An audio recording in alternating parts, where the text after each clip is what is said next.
चाचा जी ने आज बड़ी पूजा की। हाल ही में 4 धाम यात्रा से चाचा चाची आए थे। चाचा चाची के साथ दिल्ली जाते समय चाचा के दोनों बेटे, उनकी पत्नियां, सबसे बड़ी के 3 बच्चे और छोटी के 2, उनकी एक एक बेटी और दामाद भी थे, और बेटी को एक बेटी और एक बेटा भी थे। चाचा ने सबके लिए प्लेन ट्रिप का आयोजन किया था। दिल्ली, चंडीगढ़ आदि के आसपास के कुछ हिस्सों में 3 दिनों तक यात्रा की और बाकी सभी हवाई जहाज से वापस आ गए। हालांकि चाचा चाची आगे निकल गए। कई सालों से चाची चाहती थी कि कम से कम एक बार तीर्थ यात्रा पर जाए। बेचारी चाची ने जीवन भर मेहनत की थी।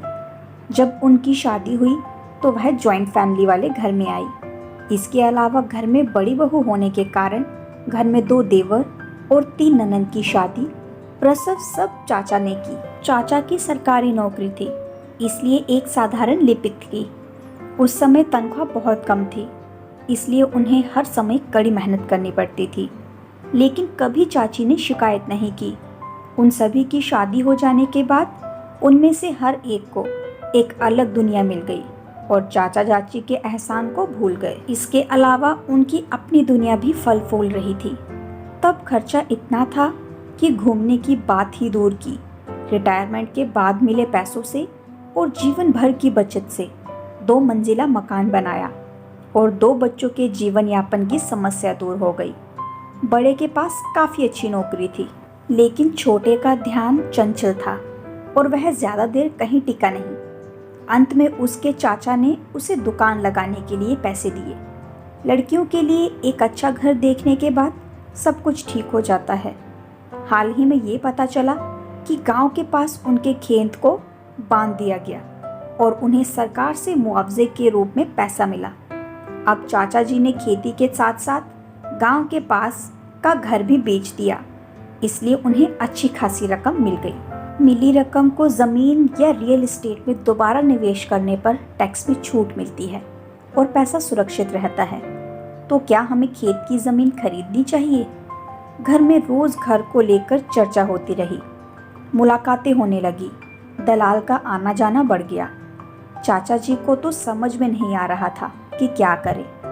इसी समय चाची ने कहा कि वह 4 धाम यात्रा पर जाना चाहती है, इसलिए भले ही ये यात्रा निकाली गई। चाचा ने कम से कम 3 दिनों तक सभी को खुश किया और फिर आगे बढ़ गए। लेकिन जब तक वह वहाँ थे, बहन और भाई की दैनिक सलाह जारी रही। सबको डर था कि अब चाचा चाची ना जाने कितना खर्चा कर देंगे, हमारे लिए कुछ रखेंगे भी या नहीं। हमारा भी अधिकार है। जब तीनों बच्चों के माता पिता का फ़ोन आया तो आप जब वापस आए तो वह यही सुझाव देंगे कि हम ये फ्लैट खरीद ले या खेती बाड़ी आदि देखें। 17-18 दिनों के बाद चाचा चाची वापस आए और गंगा पूजा का कार्यक्रम तय किया। रात के खाने के लिए 100-150 लोगों को आमंत्रित किया गया था। तीनों लड़कों को ये बिल्कुल पसंद नहीं था, लेकिन वह सबके सामने बहुत खुशमिजाज होने का दिखावा कर रहे थे। दावत और पूजा अच्छी तरह से हो गई और सभी अपने अपने घर चले गए। घर में केवल तीनों बेटों का परिवार था और सभी तोहफे देख रहे थे।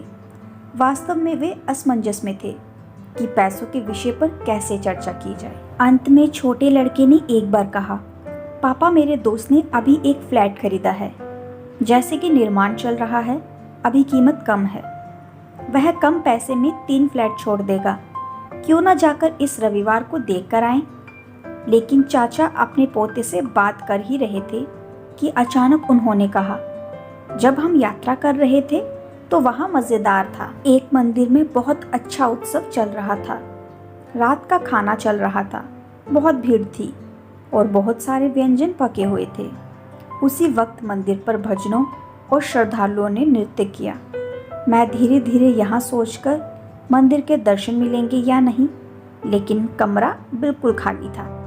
हर कोई बाहर था और भगवान और मैं कमरे में अकेले थे और देवता मुझसे बोलने लगे। उतने में बड़ा बेटा गुस्से से बोला, पापा, राजू जो कह रहा है क्या आप सुन रहे हो? लेकिन पापा ने इस बात को पूरी तरह अनसुना कर दिया और बात करते रहे। भगवान ने कहा कि देखो सुंदर, ये मेरे नाम पर उत्सव है पर मौत सबकी है। सुबह पूजा हो चुकी थी। फूल पत्ते पानी मुझ पर रखे। अब वह फूल पत्ते सड़ रहे हैं। उसकी दुर्गंध फैल रही है। उसमें से कीड़े मुझ पर चल रहे हैं और अब इस गंदगी को कोई साफ नहीं करना चाहता। 5-6 बार आरती कर दी गई, लेकिन अब साउंड प्रोजेक्टर से भरपूर संगीत और कर्कश गाने बज रहे हैं। सब खाने पीने में लगे हैं, लेकिन मुझे भोग लगाना भूल गए। जैसे ही चाचा जी कुछ और कहने वाले थे, उतने में उनकी बेटी मिष्टी गुस्से में बोली, क्या फालतू की बातें कर रहे हो पापा? पापा, आप व्यस्त नहीं हैं, लेकिन हम इतने काम में व्यस्त होते हुए भी आपके लिए ही आए हैं। और आपकी ये क्या बकवास चल रही है? हालांकि इस बात पर चाचा जी बोले, फालतू? मैं बकवास नहीं कर रहा हूँ। जो कुछ भी कह रहा हूँ मैं आपको सोचकर कह रहा हूँ।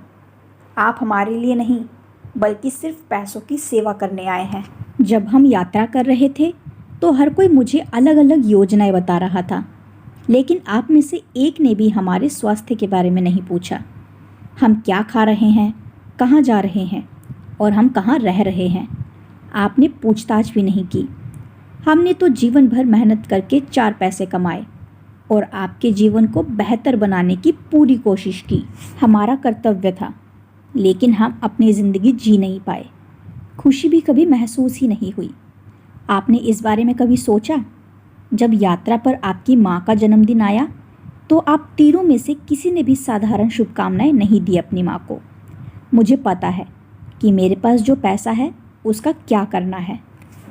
ऐसे ही मेरे बाल धूप में सफ़ेद नहीं हुए हैं। मैंने 3 फ्लैट में पैसा लगाया है और बाकी के पैसे पोते के नाम पर फिक्स डिपॉजिट में रखे हुए हैं। उन्हें वह पैसे उनकी शादी में मिल जाएंगे, लेकिन तीनों फ्लैट मेरे और तुम्हारी माँ के नाम पर रहेंगे। मैं तीनों घर किराए पर दूंगा, लेकिन मैं घर का किराया तुम्हारी माँ के हाथों में दूंगा। हम इसका अधिकतम लाभ उठाएंगे। घूमने के लिए और तुम्हारी माँ खर्च करना चाहेगी तो वह करेगी, लेकिन तीनों फ्लैट आपको हम दोनों की मौत के बाद ही मिलेंगे। हमने जीवन भर मेहनत करके कमाया है और आपको भी मेहनत से कमाना चाहिए, तब आपको पैसे की सही कीमत पता चलेगी। सचमुच आज घर पर देवता भी बातें करने लगे थे। मंदिर के भगवान को साज सजावट और दिखावा नहीं चाहिए, उन्हें मन से भक्ति चाहिए।